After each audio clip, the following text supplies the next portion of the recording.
open to anything that he has laid out in this proposal, or that he says he's pitched directly to the White House? Well, I think what I was conveying is that it's time for people to be bolder and more forward-looking about what infrastructure looks like. Infrastructure is not just the roads we get a horse and buggy across. Infrastructure is about broadband. It's about replacing lead pipes so people have water. It's about rebuilding our schools. And so, of course, we're happy to hear proposals, but I think the definition of infrastructure we have a disagreement about. So what is the White House's definition of infrastructure exactly? Well, I think it's what I went through earlier when Alex asked the question, which is clearly a number of the items I just talked about. It is rebuilding schools. It is rebuilding our nation's waterways. It is ensuring that we can rebuild pipes so that we don't have kids with lead in their drinking water. It is rebuilding the backbone and the infrastructure of our workforce, because there are 2 million women who are out of the workforce who hopefully, if we could help them with caregiving, we'll be able to rejoin. So there are a number of components that I outlined earlier, but that we believe define how we can invest in an innovative, forward-looking way in our economy, in our workers, create jobs, and that's the proposal we put forward, and we look forward to having discussions about. One thing that Senator Blunt proposed was paying for it in user fees and other revenue streams that's not raising the corporate tax rate. And in this proposal that we have from the president, 8 years of spending, 15 years of taxes. So what happens, what is his defense to lawmakers who ask, well, what happens when he's not president and the Congress is different, and if they repealed those tax changes? Well, then I hope you'd be asking whoever's standing right here, who might be a Republican, if they rolled them back, that exact question at the time. But our view is that the corporate tax rate, which again is what we were proposing, it be at a rate that is still lower than it was in 2017 and lower than it was from between World War II and 2017. Our view is that corporations can pay more, not that it should be on the backs of consumers and the American people through user fees, which is exactly what it would be. My last question is on what happened with Johnson & Johnson, that is this vaccine being produced at the Emergent plant in Baltimore, not too far away. Of course, we saw what happened last week and over the weekend, where there was a mix-up in what would have amounted to 15 million one-shot doses, which is a lot for what we're trying to do. So what was the president's reaction to that? To the news? Well, I would first say that to the fact that we're not getting 15 million doses right now that could have been made for American people. Well, it's not exactly what happened, because we are still on track to have the number of doses we need to vaccinate all adult Americans by the end of May. This was not even a facility that was approved by the FDA. So we were not betting on these doses. We were betting on doses coming from Moderna, Pfizer, and also Johnson & Johnson has assured us that we will be getting the 24 million doses that they have promised in April. At the same time, there were still steps led through a process by HHS put in place to take steps over the weekend to ensure that Johnson & Johnson is the only drug that is being produced at this site, given that the issue, as you well know, Caitlin, was about the cross-contamination of AstraZeneca and Johnson & Johnson. So there were still steps taken to address this moving forward, but we were not betting on these to vaccinate the American public, the adult Americans, that we have assured people we will have enough doses by the end of May. We continue to believe we will. But is he worried that something like this happening can affect vaccine hesitancy that we're already seeing in the United States? Well, we haven't seen that to date, but this is why the FDA approval process is in place. In many ways, it was the process working, because the FDA had not approved this site. There were steps taken to address what some of the issues were. And we also have a range of contingency plans. When we all talk in here about why did we order so many doses, why aren't we at the point where we are sharing doses with every country around the world? Part of it is because we need to plan for things coming up. Things like this come up. This is obviously, as you noted, a big number of doses, but we have to plan for a range of contingencies. That's exactly what we did. That's one of the many reasons that we are going to still be in a place where we have enough vaccines for adult Americans by the end of May. Go ahead in the back. Infrastructure, does the president support the idea of a possible second reconciliation if the White House proposal does not receive any Republican support? Well, we believe with 80% of the public supporting infrastructure investment, with even proposals coming forward supporting components of the package, that if we start on areas where we agree, we can move forward with bipartisan support. And any more background you can provide on which lawmakers, specifically Republicans, the White House is reaching out to and inviting to the White House for meetings? Not yet. I'm sure when we have a meeting set and we have the members all confirmed, we'll share the names with you, of course, once that's done. More on COVID, with the rise of new variants, is the administration investing in booster shots or ramp up in production of booster shots or research and development for new vaccine to deal with the many variants? Sure. Well, one of the issues that we've been focused on is, again, ensuring that we have flexibility as it relates to vaccine doses that we have ordered. That could include, now the FDA is still going through the process of approval for booster shots and determining, of course, what's needed and when. We would leave it to them and the CDC, of course, to make that determination and announcement. But we do have flexibility in the doses we've purchased moving forward, should that be a need. Clarify that point. Is Operation Warp Speed still in effect, or would this be a continuation of that to address the investment in additional vaccine? Well, companies are producing booster shots and options. They're being they're being reviewed by the FDA. So I'm not sure. That's just a process that's ongoing with companies and HHS. Go ahead. Oh, sorry. Let me just get around to everybody and they'll come back. Go ahead. Yeah, Chief of Staff Ron Klain said last week that President Biden has asked the U.S. Department of Education to prepare a memo on the president's legal authority to cancel student debt. What exactly has the White House asked for here? And in the past, President Biden has said he would be prepared to write off $10,000 in debt, but not $50,000 like some liberals and Democrats have asked for. Is Biden rethinking his position, and is he reconsidering his position on the idea of canceling debt of students who attended more expensive private schools?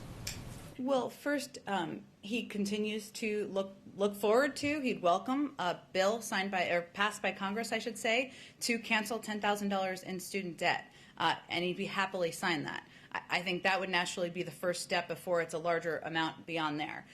What Ron Klain was referring to is the fact that there's an ongoing review. It's both a policy review and a legal review. So Department of Education and Department of Justice to look at what the options are and what authority could be recommended to the president. So that was the process he was referring to. If he's asking what options are available, does that mean whether he could do it to $50,000? And does that mean that it's therefore open as a possibility for the White House? Yeah, his position hasn't changed. There's a review to take a look at what is possible with executive authority. But he has indicated he doesn't think that's a good proposal. During the town hall back in February, he very much was outspoken against the $50,000 threshold. So where does he stand on that at this point? And again, after that point in time, Ron Klain and others have spoken with a range of leaders in Congress, and we've said many times from this podium that there is an ongoing review of what the options are that are possible under executive authority. There's also a policy review, as would be expected at the same time. We haven't ruled out options, but that review is ongoing and there isn't a conclusion of it. Let me just go ahead. Thanks. I have an infrastructure and a baseball question. Oh, okay. So last week, the White House put out a fact sheet about the infrastructure plan that cited the Texas power outage excuse me, as evidence of the urgent need to modernize the nation's electric grid, which kind of leaves the implication that Texas will get funding to upgrade its grid, but I haven't seen that specifically. So can you offer assurance that there actually would be money in this for Texas to modernize, upgrade, weatherize its grid? Well, this is, believe it or not, or you will believe it, of course, a very common question from a lot of reporters and media outlets across the country. We will have some state fact sheets, I expect, soon that kind of break down some of the specifics. There are pieces like broadband access and other things, but there'll be a competitive bidding process once the bill is signed into law, and we'll probably won't have more to say that specifically until then. So that's I think that's a really vague part of the plan. What do you mean by a competitive bidding process? Is this like, how do the top bridges or power grids get chosen? I mean, is it a formula? Do you envision a formula based on state population, or is a federal department deciding which is a more critical project than another? We're not quite there yet. We just proposed this a couple of days ago. A competitive bidding process, which I think most Americans would support, would mean that states, entities have to apply for funding for rebuilding the infrastructure in their states and through local communities or whatever it may be. What the tenets and the specific logistics of that competitive bidding process would be, I'm sure there'll be discussions. Members will have different views. They'll all be advocating for different projects. We certainly expect that, but we're in the early stages of the process. And So these congressional meetings, these are not about putting specific projects on a list? no. Okay. My baseball question is, today's home opener for the Texas Rangers is the first major league sports event since the pandemic started that allows a full house. The president called that a mistake last week. Has he spoken to other team owners to try to deter them and get them to hold off from having full house events? I don't have any calls from the president to baseball team owners to read out. I would say that the president continues to reiterate the need to follow public health guidelines. There are restrictions, as you all know, recommended, including on masking, social distancing, which of course applies to having a full stadium, and the importance of being vigilant even while we're at war with this virus. We have seen spikes in certain parts of the country, certain regions in the country. That's something we're closely watching, and just a reminder of how important it is to be vigilant. Very last question. Are any federal assets going to be used to track whether this event actually does lead to a spike? I would send that question to the CDC. Go ahead. Thank you very much, Jen. I have a question about immigration. President Biden has spoken publicly about how during the Obama administration he worked with Central American countries and has talked about how he was helped negotiate getting $700 million in aid to help those countries prevent the flow of migrants coming north. What lessons did the president learn from that experience that he's applying to dealing with the crisis now?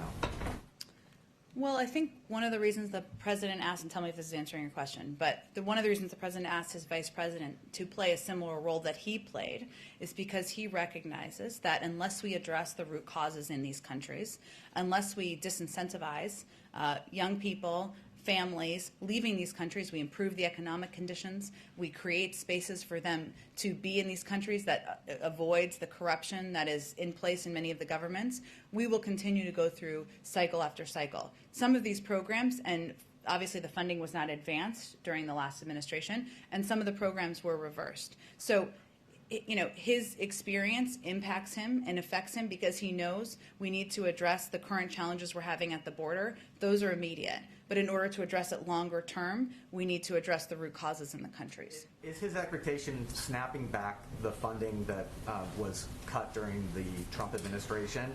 Or are there additional things that he's expecting to see implemented? In the region? Well, he's proposed $4 billion in funding in his immigration proposal, so he certainly believes that we need more. It's not just reinstituting programs. We also need more, and we need to build from there. And he expects to, of course, be briefed by our envoy, who's going to be back and forth in the region, others who will be involved, and, of course, the vice president who will be very closely involved in these conversations as well. When can we expect, on climate, when can we expect to see the U.S. commitments under the Paris Agreement that the U.S. announced it would re-enter on February 4th? When can the public see what those U.S. commitments are going to look like? Well, I expect when we have our climate summit in a couple of weeks, there'll be an update, and we'll discuss more on a big national stage with a bully pulpit where we are going from here, where we are, where we're going from here. And, of course, Gina McCarthy and other members of our climate team, former Secretary John Kerry, are hard at work on putting together plans and working to implement. Go ahead in the back. Yeah. Thank you, Jen. Two questions.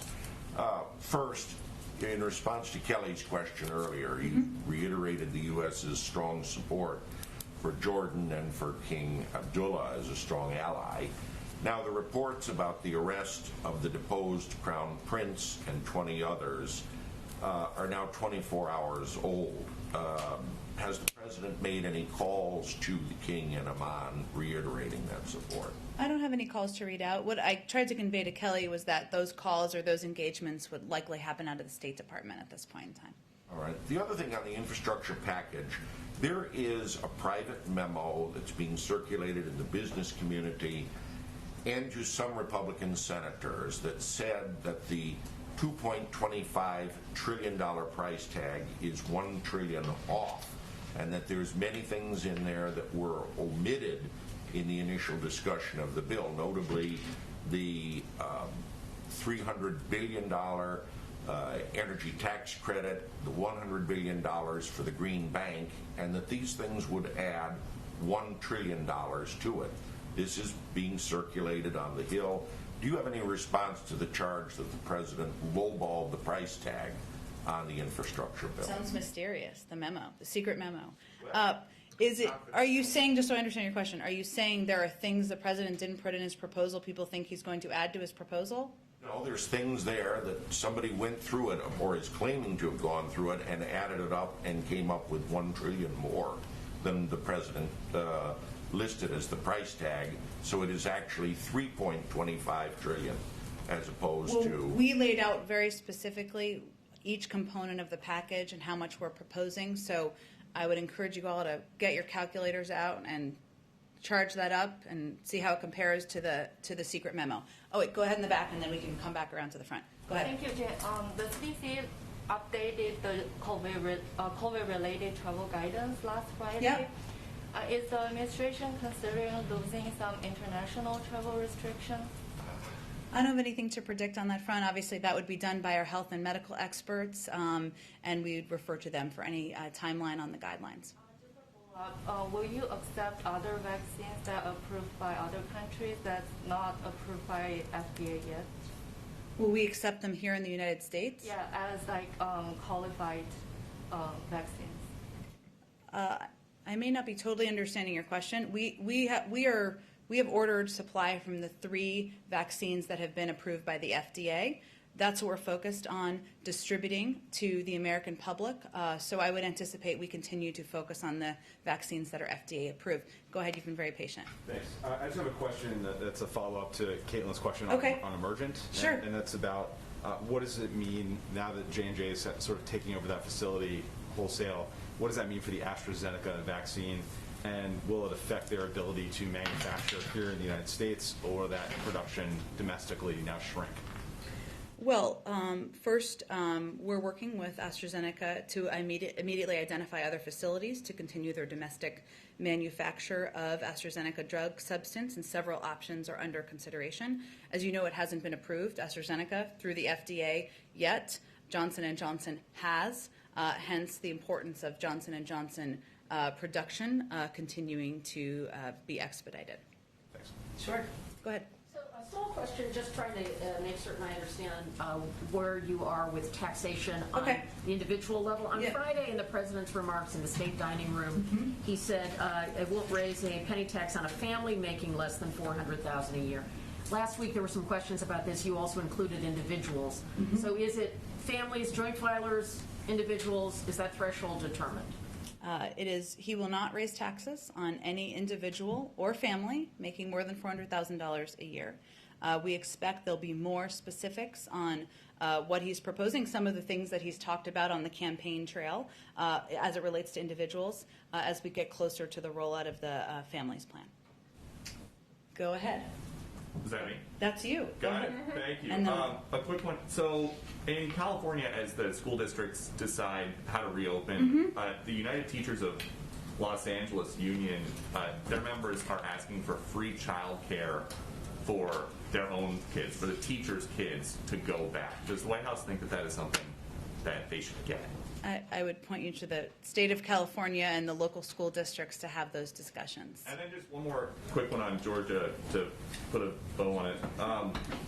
Is the president going to change the way that he talks about the new Georgia voting law? Because in that interview that you referenced, he said the law would end voting at 5 o'clock when working people are just getting off, and he said it would end voting hours early so working people can't cast their vote after their shift is over. But the Washington Post gave that claim 4 Pinocchios because that part of the law gives counties the option to extend voting hours. And so I'm just curious if the president is going to change the way that he's talking. Well, fundamentally, the president doesn't believe it should be made harder to vote. He believes it should be easier.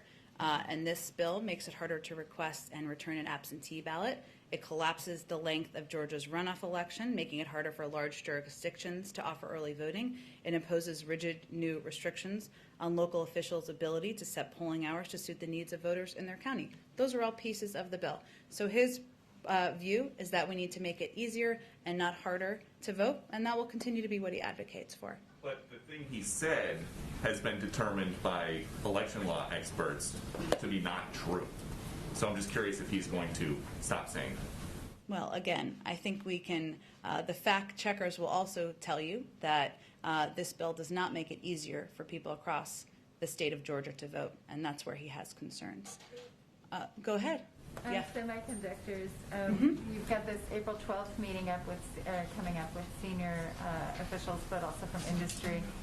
Can you give us a list of companies that will be participating in that? And then there was a report out on Japanese media saying that the president and the Japanese prime minister were working toward an agreement on supply chain, shoring up the supply chain for semiconductors. Can you say anything more about whether there is some kind of agreement in the works and what you're expecting to come out of both of those meetings?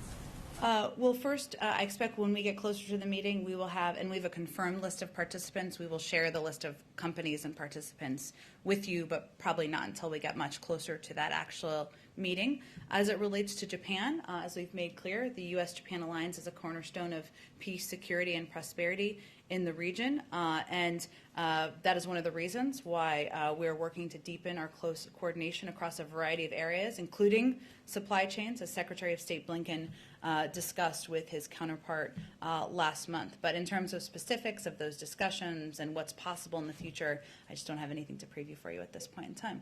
Sorry, can I just do one quick follow-up, Peter? Yeah. But the president does acknowledge that the new law doesn't change election day voting hours, right? Well, look, Caitlin, it also doesn't expand them for early voting and makes early voting shorter. So there are a lot of components of the legislation he is concerned about, and that's what he was expressing. Right, but he does acknowledge that because his comments have been confusing about closing it at 5 p.m. That's correct. So he does acknowledge that it doesn't change I think the what's voting. important is to report on all the components that make it more difficult to vote in the package in the legislation. All right. So we have a special guest. I will say that we know that this is one of the events where people get to take their children, family members, friends too, and it's not quite the same. We'll do a big one next year, but we still wanted to have a visitor and some special commemorative Easter eggs for all of you from the President and the First Lady. Is the bunny taking questions? Not today, but we'll invite the bunny back for a future briefing, as always. But the bunny's wearing a mask. We use every opportunity. Is this the same bunny suit that Sean Spicer wore? It does not look similar, but we'll have to fact check that for you. Different eyelashes. Are we giving those out? Yes, we're going to save them with Chris. All right. Chris is going to be the bunny's helper. He will be delivering eggs, and make sure each of you get one and some chocolates to take home to your loved ones. Thank you, everyone.